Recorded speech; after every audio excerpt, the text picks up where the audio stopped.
ગઈકાલે તારીખ 18 નવેમ્બર 2025ના રોજ રાજકોટ વન વિભાગના ધ્યાને આવેલું હતું કે રાજકોટ શહેરની અંદર આવેલ ખેતલા બાપાના મંદિરે કોમન સેન્ડ બોઆ કે જે રસેલ સેન્ડ બોઆના નામે પણ ઓળખાય છે એ પ્રજાતિના 50થી વધારે સાપ કોઈ એક મંદિરમાં રાખવામાં આવેલા છે. તો આ બાબતને ધ્યાને લઈને વન વિભાગે ટીમ બનાવીને તે સ્થળ ઉપર તપાસણી કરતા ત્યાંથી 52 જેટલા સેન્ડબોઆ સાપ મળી આવેલા હતા. આ સેન્ડબોઆ કે જે સ્થાનિક ભાષામાં ભંફોડી તરીકે ઓળખવામાં આવે છે અને આ સાપ એ વાઇલ્ડલાઇફ પ્રોટેક્શન એક્ટ 1972 હેઠળ શેડ્યુલ 2માં સંરક્ષિત છે. એને કાયદાકીય સંરક્ષણ મળેલું હોવાથી તેને કોઈ બંધક સ્થિતિમાં રાખી શકાતા નથી હોતા. આ બાબતે રાજકોટ વન વિભાગ હેઠળની રાજકોટ ઉત્તર રેન્જ દ્વારા આનો ગુનો નોંધવામાં આવેલો છે તથા એ ગુનામાં વન્ય પ્રાણી સંરક્ષણ ધારાની કલમોનો ભંગ થાય છે તે બાબતે જે મંદિરના મહંત જે હતા શ્રી મનુભાઈ દુધરેજિયા તેમની સામે પણ કાયદેસરની કાર્યવાહી હાથ ધરવામાં આવેલી છે. એમની પૂછપરછમાં શું સામે તેઓની પ્રાથમિક પૂછપરછમાં એ બાબતો સામે આવેલી હતી કે ખેતલા બાપાનું મંદિર ધાર્મિક રીતે સાપ સાથે જોડાયેલું છે અને ધાર્મિક આસ્થાના કારણે જ્યારે કોમન સેન્ડબોઆ સાપ મળતા તો તેને ત્યાં રાખવામાં આવતા હતા અને ત્યાં કોઈ તસ્કરી થતી હોય કે એનો કોઈ બીજો ઉપયોગ થતો હોય એવી કોઈ બાબતો ધ્યાન ખાસ કરીને હું એ કહેવા માગીશ કે વન્ય પ્રાણી સંરક્ષણ ધારા હેઠળ કોઈ પણ વાઇલ્ડ લાઈફને આ રીતે પકડીને રાખવી કે તેને એનું ઉત્પીડન કરવું એને ગુના છે અને એ નિયમોની વિરુદ્ધ છે.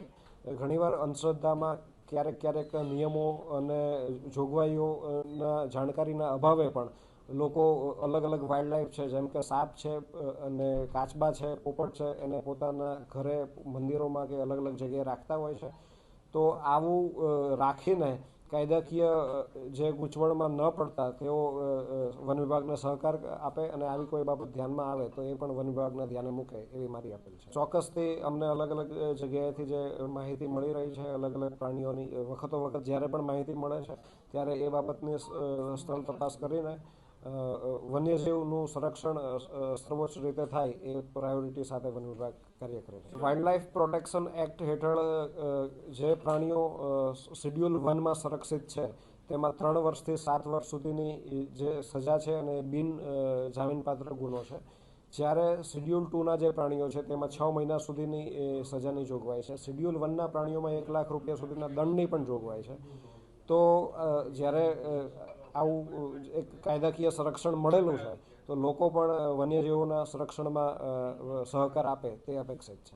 આમાં જે ગુનો નોંધવામાં આવેલો છે તેમાં ખાસ કરીને આ સાપો છે તે કોઈ ઇલીગલ સોર્સથી કેવી રીતે આપવામાં લાવવામાં આવેલા કે નથી એ બાબતે અમે ઊંડાણપૂર્વક તપાસ કરીશું અને જો બીજા કોઈ લોકો પણ જો આમાં ઇન્વોલ્વ હશે તો તેઓ સામે પણ ગુનો નોંધીને આગળની કાર્યવાહી. તેઓને જે આ ગુનો જે છે એ માંડવાળ ખાતર ગુનો છે એટલે તેઓનો આ બાબતે તેઓનો જવાબ લઈને તેમને હાલ જામીન ઉપર મુક્ત કરેલા છે. પરંતુ એમાં ફર્ધર ઇન્વેસ્ટિગેશન કરીને જો જરૂરિયાત જો જણાય તો એમને ફરીથી પણ પૂછપરછ માટે લાવીને જે દંડકીય કાર્યવાહી છે એ કરવામાં આવશે. અચ્છા, આ બાબત જ્યારે અલગ અલગ માધ્યમો દ્વારા વન વિભાગના ધ્યાન ઉપર આવી તો તેનું તરત જ સંજ્ઞાન લઈને વન વિભાગ દ્વારા કાર્યવાહી કરવામાં આવેલી છે.